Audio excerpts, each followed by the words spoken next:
नमस्कार, स्वागत है आपका इस पॉलिटिकल पल्स मेरे न्यूज यूट्यूब चैनल में। और इससे पहले कि मैं अपनी बात आगे बढ़ाऊं, मैं रिक्वेस्ट करूंगा आपसे कि यदि आपने मेरा ये चैनल सब्सक्राइब नहीं किया तो इसे अवश्य सब्सक्राइब कर दें और वीडियो को अंत तक देखें। और यदि आपको अच्छा लगे तो इसको लाइक करें और अपने दोस्तों के साथ जरूर शेयर करें। तो बात फिर से मैं आज दिल्ली के इलेक्शन की करूंगा, क्योंकि दिल्ली का इलेक्शन अब एक काफी गर्मा गया है। ये इलेक्शन भाजपा और आम आदमी पार्टी के बीच में नहीं रह गया है, लेकिन जैसा कि पहले लोकसभा में था, ये दिल्ली में भाजपा या एनडीए या इंडिया गठबंधन इंडी गठबंधन के बीच में था, जिसमें आम आदमी पार्टी और कांग्रेस ने मिलकर सातों सीटें दिल्ली की लड़ी थी और सातों हार गई थी। खैर, इस बार ये एनडीए वर्सेस इंडिया गठबंधन होने के बजाय BJP versus India NDA. Of course NDA अभी भी है, क्योंकि दो सीटें बीजेपी ने अपने साथी दलों के लिए छोड़ी है। तो ये NDA versus fractions of the India गठबंधन के और इंडिया गठबंधन के जो दो मुख्य हिस्से हैं दिल्ली में, उनमें भी आपस में लड़ाई हो रही है। क्योंकि अब राहुल गांधी तेजी के साथ कूद पड़े हैं विधानसभा के चुनाव में। उनके कल भाषण उनका एक रैली भी हुई, हालांकि बहुत बड़ी रैली नहीं हुई उनका, लेकिन उन्होंने उसमें वो सारे आरोप जो अब तक बीजेपी आम आदमी पार्टी पर लगाती थी, उस पे ही उन्होंने वो सारे आरोप लगाए। और जो राहुल गांधी की सभा हुई थी वो पटपटगंज में हुई थी, जो कि पहले मनीष सिसोदिया की कंस्टिट्यूंसी हुआ करती थी। वो वहां से अब हटकर दूसरी कंस्टिट्यूंसी में चले गए हैं, शायद डर के मारे या पता नहीं क्यों। और वहां से उन्होंने ओझा को टिकट दिया, जो कि दिल्ली में बहुत बड़ी कोचिंग इंस्टीट्यूट चलाते हैं। और पॉलिटिक्स में और आम आदमी पार्टी में नए नए उनका पदार्पण हुआ। हालांकि उनका पदार्पण दिल्ली में एक इमेज बनाने के लिए आम आदमी ने किया था कि वो एजुकेशन में कितनी इंटरेस्टेड है दिल्ली के एजुकेशन में। तो पटपटगंज से किया और वहां पर उन्होंने मनीष सिसोदिया को लेकर स्कैम के किंग पिन बनाया। तो राहुल गांधी अब कभी नहीं छोड़ रहे हैं, और वो जो पूरे जो शीला दीक्षित पे आरोप लगाए जाते हैं उन सबका जवाब दे रहे हैं। वो कह रहे हैं कि ये महा बेईमान पार्टी है। और फिर अगर ऐसा हुआ तो फिर ये मतलब ऐसा है, हो ही रहा है। और तो ये इंडिया गठबंधन के इंटरनल फाइट भी है, मतलब ये, और इंट्रा पार्टी फाइट भी है। तो इसमें जो दिल्ली का चुनाव है वो काफी इंटरेस्टिंग हो गया है। कांग्रेस शायद अपना जो दलित वोट बैंक और जो मुस्लिम वोट बैंक है उसमें उसमें अच्छा खासा उसमें सहन लगाएगी आम आदमी पार्टी के चुनाव में। तो अगर आप पिछले चुनावों का रिकॉर्ड देखें, 2013 में पहली बार कांग्रेस हारी थी 15 साल की शीला दीक्षित की सरकार के बाद। और उस समय जो दिल्ली का उनका वोट परसेंटेज था वो 8% से 8% के करीब आ गया था गिर के, जो कि इससे पिछले चुनाव में करीब 52 या 48 से 52% के बीच में था। और फिर उसके बाद जो 2015 में चुनाव हुआ उसमें वो 6 या 4% हो गया। और फिर 2020 के चुनाव में भी इतना ही, लगभग 4-5% रहा था। और ये दोनों चुनाव में उसकी स्थिति शून्य पे रही थी। लोकसभा में भी वो शून्य शून्य ही रही थी, वो एक भी सीट नहीं जीत पाई थी। तो कांग्रेस को दिल्ली में खोने के लिए कुछ भी नहीं है, पाने के लिए है। और इस समय जबकि अरविंद केजरीवाल की बड़ी मुश्किलों में, पहली बार वो चुनाव लड़ रहे हैं जब उनपे इतने सारे आरोप भ्रष्टाचार के लगे हुए हैं। और अब तो उन्होंने अपने आप को कट्टर ईमानदार कहना भी बंद कर दिया है। अपने को बेईमानी से बचाते बचाते वो ये भूल गए कि वो कभी अपने आप को कट्टर ईमानदार कहा करते थे। और कांग्रेस के आईटी सेल ने भी बहुत ही उन पे हमले तेज कर दिए। राहुल गांधी के विभिन्न प्रकार के ट्वीट आ रहे हैं, जिसमें वो कह रहे हैं कि केजरीवाल घबरा रहा है, जबकि राहुल गांधी केजरीवाल कह रहे हैं कि राहुल गांधी और सब मोदी से घबराते हैं, मैं अकेला आदमी हूँ जो कि मोदी से नहीं घबराता है। तो ये कांग्रेस और आम आदमी पार्टी के भी द्वंद चल रहा है, क्योंकि अभी तक कोई बहुत ज्यादा राहुल गांधी या कांग्रेस ने बीजेपी पे अटैक नहीं किया, क्योंकि दिल्ली में उनके पास बीजेपी पे अटैक करने के लिए कुछ है भी नहीं। तो ये तो रही राहुल गांधी और केजरीवाल की बात। अब केजरीवाल तो कल हार की बौखलाहट है, संभवित हार की बौखलाहट। और जब वो अपने आप को मोदी जी के बराबर के सामने बहुत बोना पा रहे हैं, तो उन्होंने एक बहुत ही विचित्र आरोप लगा के गलती कर दी। उन्होंने ये कह दिया कि हरियाणा सरकार दिल्ली में जो यमुना का पानी भेज है उसमें अमोनिया घोल रही है, यानी जहर घोल रही है। और वो एक तरह से दिल्ली में लोगों को मारना चाहती है, मास मर्डर करना चाहती है। इसका जवाब आज मोदी जी ने बहुत ही इफेक्टिव ढंग से अपने दिल्ली के एक भाषण में दिया। लेकिन इससे पहले बात करते हैं कि कल अमित शाह ने भी एक बहुत तगड़ी एक रैली को संबोधित किया, और उसमें जो कल या परसों के दिन में मध्य प्रदेश में महू में, यानी इंदौर के पास जो महू क्षेत्र, महू एक जगह है जहां पर बाबा साहब अम्बेडकर का जन्म हुआ था, वहां एक कार्यक्रम में उन्होंने कहा था कि कुंभ में नहाने से कोई गरीबी दूर थोड़ी होती है। तो इस पर अमित शाह ने जो उस पर काफी अटैक किया। उन्होंने कहा कि कुंभ की सर्दी में वहां के ठंडे पानी में डुबकी तो मैंने लगाई थी, लेकिन बुखार खड़गे साहब को हो गया। फिर उन्होंने खड़गे साहब को पूछा कि आप तो कभी कुंभ में नहाने नहीं गए हैं, कांग्रेस का तो कोई सदस्य कुंभ में नहाने नहीं गया, तो क्या आपने गरीबी दूर कर दी? हाँ, इतना जरूर है कि आपकी गरीबी दूर हो गई, क्योंकि बताया जाता है कि करोड़ों हजारों करोड़ों रुपए के मालिक के खड़गे अपने आप को दलित बोलते हैं, और इसका कच्चा चिट्ठा लोकसभा में प्रधानमंत्री मोदी ने पिछली बार दिया था कि उनके कितनी कितनी कहाँ कहाँ पर प्रॉपर्टीज हैं। तो खड़गे फोकट में, मतलब जो गैर सनातनी बयान देकर वो अमित शाह ने कहा कि वो भाजपा या मेरा अपमान नहीं कर रहे हैं, वो उन लाखों करोड़ों वो लोग देशवासियों का, भक्तों का अपमान कर रहे हैं, जो कि कुंभ में जिनकी आस्था है और जो कुंभ में डुबकी लगा रहे हैं। तो कम से कम इतना तो करने से उनसे बचना चाहिए। वो सनातन धर्म को नहीं मानते हैं, ठीक है, लेकिन सेक्युलरिज्म के उनके खुद के संविधान के रूल के अनुसार उनको दूसरे जो संप्रदाय, जो उसमें धर्म है, उनका अपमान करना चाहिए, सम्मान करना चाहिए। तो ये तो थे अमित शाह। और आपने देखा होगा कि दिल्ली में योगी आदित्यनाथ की मीटिंग हुई, शिवराज सिंह चौहान की मीटिंग हुई, सैनी की मीटिंग हुई, हरियाणा के मुख्यमंत्री की हेमंत बिस्वा शर्मा की मीटिंग हुई, और जो पूर्व मुख्यमंत्री थे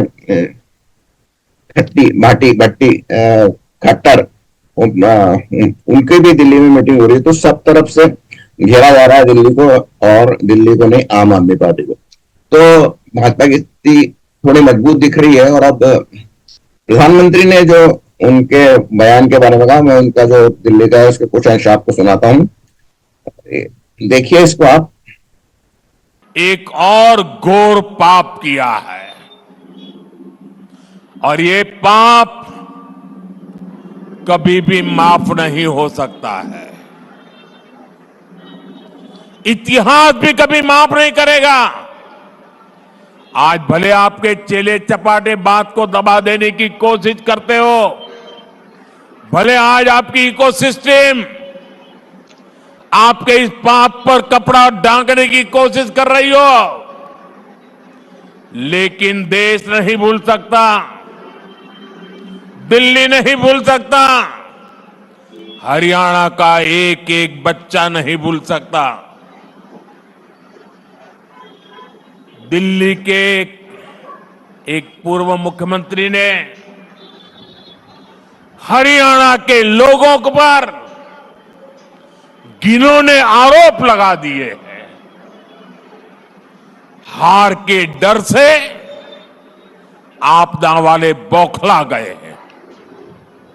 आप बताइए, हरियाणा के लोग दिल्ली से अलग है क्या?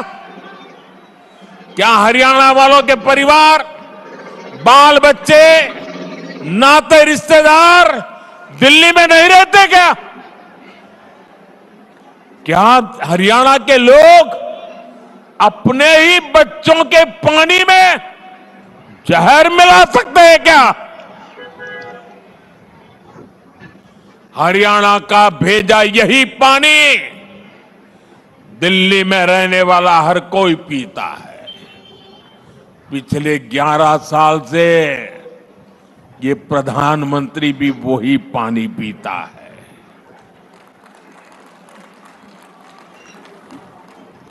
हरियाणा का भेजा यही पानी दिल्ली में रहने वाले हमारे सारे न्यायाधीश, सारे न्यायमूर्ति, सभी हमारे सम्मानित सदस्य भी पीते हैं। जो विदेश की एम्बेसियां हैं, दुनिया भर की एम्बेसियां हैं, वो भी वही पानी पीते हैं। गरीब के घर के आसपास भी वही पानी होता है। क्या कोई ये सोच सकता है क्या कि मोदी को जहर देने के लिए हरियाणा बीजेपी की सरकार ने पानी में जहर डाल दिया? क्या बोल रहे हो? क्या देश के न्यायाधीशों को जहर पिला करके मारने का षड्यंत्र चल रहा था क्या? क्या बोल रहे हो? मेरे दिल्ली वासियों, गलती माफ करना वो भारत के नागरिकों का उदार चरित्र है, लेकिन जानबूझ करके बदिरादे से पाप करने वालों को न दिल्ली कभी माफ करता है, न देश कभी माफ करता है।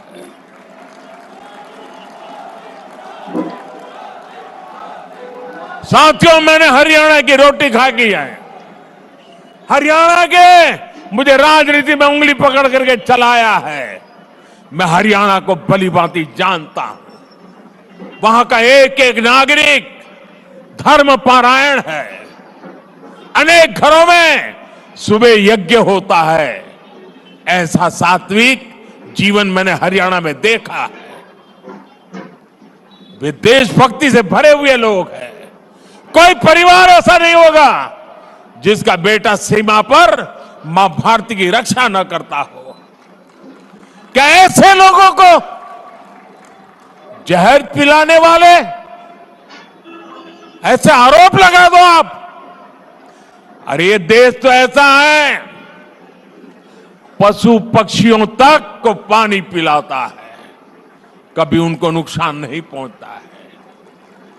और ये आपदा वाले कह रहे हैं कि हरियाणा वाले दिल्ली के पानी में जहर मिलाते हैं। ये सिर्फ हरियाणा का अपमान नहीं, ये भारतीयों का अपमान है, हमारे संस्कारों का अपमान है, हमारे चरित्र का अपमान है। ये वो देश है जो पानी पिलाना धर्म माना जाता है, जहां पियाऊ रखने की परंपरा है। इस देश में ऐसे लोग हो गए जिन्होंने खुद का घर नहीं बनाया, कि गांव वालों के कुआं खोदा या वावड़ी बना दी। इस देश में देश के वासियों को ऐसा झूठा आरोप लगाते हो। चुनाव हारने का ऐसा डर कि कुछ भी बोलो। मुझे पक्का विश्वास है ऐसी ओछी बातें करने वालों को दिल्ली इस बार जरूर सबक सिखाएगी। इन आपदा वालों की लूटिया यमुना जी में ही डूबेगी। प्रधानमंत्री ने काफी लंबी बातें, कई बातें कही। उन्होंने अपने केजरीवाल के जो वादे थे उनके बारे में कही। उन्होंने पूछा कि जो हमने जो वादे किए थे मध्य प्रदेश सरकार में किए थे, जो महाराष्ट्र में किए थे, जो हमने दूसरे राज्यों में किए थे, वो हमने पूरे किए। वहां के महिलाओं से जाके पूछिए उनको पैसे मिले हैं कि नहीं मिले, और आप पंजाब की महिलाओं से पूछिए उनको पैसे मिले हैं या नहीं मिले। और दिल्ली में भी जो हमारे जो विधायक पद के उम्मीदवार हैं नई दिल्ली से, जो केजरीवाल के खिलाफ लड़ रहे हैं, उन्होंने भी एक प्रश्न पूछा था कि आपको फ्री बिजली किसी को साल भर मिली हो, ऐसा कोई आदमी हो तो उसके सामने आया। तो अभी तक उनका किसी ने कोई जवाब नहीं दिया, और इस बात का खंडन भी आम आदमी पार्टी की तरफ से नहीं हुआ। तो प्रधानमंत्री भी पूरी तरह कूद चुके हैं। इस बार शायद उन्होंने अपना इस इलेक्शन को प्रेस्टीज का इशू बना लिया, और 3 प्रमुख राज्यों में, पहले उन्होंने हरियाणा में जीता, उसके बाद महाराष्ट्र जीता, और अब हैट्रिक बनाना चाहते हैं दिल्ली में जीतने के बाद। जीत के साथ ही हरियाणा इसलिए बीजेपी के लिए बहुत इंपॉर्टेंट था, या भारत के लिए इसलिए बहुत इंपॉर्टेंट था कि वो एक दिल्ली और पंजाब के बीच में एक फिजिकली पड़ता है, और उसकी वजह से ही अभी रिसेंट में और पहले में भी जो किसान आंदोलन जो खालिस्तानियों के द्वारा समर्थित था, उसमें विदेशी ताकतों का हाथ था, ऐसा माना जाता है। तो उनको रोकने में सक्षम रहा, क्योंकि उस समय हुड्डा जो संभवित मुख्यमंत्री थे, उन्होंने कह दिया था कि मेरे मुख्यमंत्री के शपथ लेने के दिन ही मैं हरियाणा का बॉर्डर पंजाब के लिए खोल दूंगा। तो अगर ऐसा होता तो दिल्ली की क्या हालत होती। तो उस तरह से वो एक जरूरी था बीजेपी के लिए जीतना देश के हित में। और दूसरा महाराष्ट्र जो कि जिसमें बॉम्बे आता है, और बॉम्बे जो राष्ट्र की इकोनॉमिकल कैपिटल है, तो दोनों राज्य जीत लिए। अब दिल्ली जो कि पॉलिटिकल कैपिटल है, और पिछले 10 सालों से काफी गंद मचा रखी है केजरीवाल ने। नई जो राजनीति लाने के बहाने उन्होंने इतना ज्यादा करप्शन कर लिया, और करप्शन के नए नए तरीके खोज दिए। और मैंने जैसा आपको पिछले एक वीडियो में ये भी बताया था कि किस तरह से अगली अगर उनकी सरकार आई तो उसकी टीम किस तरह से अगले जो स्रोत है करप्शन के पैसे कमाने के, उनके बारे में काम कर रही है। इनका एक उदाहरण था कि जो हाउसिंग सोसाइटीज है उनको चौकीदार रखने के लिए वो पैसे देगी। तो ये तो केजरीवाल है। अब तक तो मेरा मानना था कि केजरीवाल की आम आदमी पार्टी ही इस चुनाव में आ गए, लेकिन अब मुझे भी ये लगने लगा है कि अब शायद बीजेपी को इसमें एज है, और करीब 40 से लेकर 50 के 20 सीटों के बीच में मिल सकती है। हालांकि हमेशा की तरह मैं वही कहूंगा कि जो अंतिम जो कुंजी होती है किसी भी चुनाव की, वो मतदाता के हाथ में होती है। और वो किस तरफ बैठेगा, यानी ऊंट किस तरफ बैठेगा, ये वो आपको 5 तारीख की वोटिंग के बाद, जब 8 तारीख को गिनती होगी तभी पता लगेगा। तो इंतजार कीजिए 8 तारीख तक का। और अगर ऐसा हुआ तो केजरीवाल और आम आदमी पार्टी का शायद अंतिम चुनाव होगा, क्योंकि केजरीवाल लंबे इसमें जाने वाले हैं।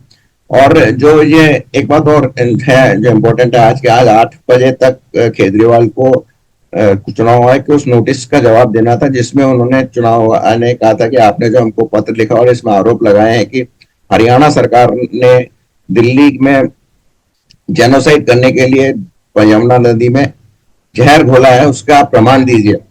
और यदि वो प्रमाण नहीं देते हैं तो एक केस बनता है जिसमें वो इंटरनल फाइट्स, युद्ध कराने को उकसाने का कोई आरोप है। मुझे ना कानून की इतनी जानकारी नहीं है, लेकिन इतना पता है कि अगर उसमें वो लगा तो उसमें हर जो धारा लगेगी उसमें हर में 3-3 साल की सजा का प्रोविजन है। तो यदि केजरीवाल चुनाव हार गए तो फिर वो शायद जेल से बाहर नहीं आ पाएंगे, ऐसा कई लोगों का मानना है। तो देखिए क्या होता है। और कुछ नए इसी तरह से दिल्ली के चुनाव के बारे में जो भी अपडेट्स होंगे मैं उसको आपको बताता रहूंगा।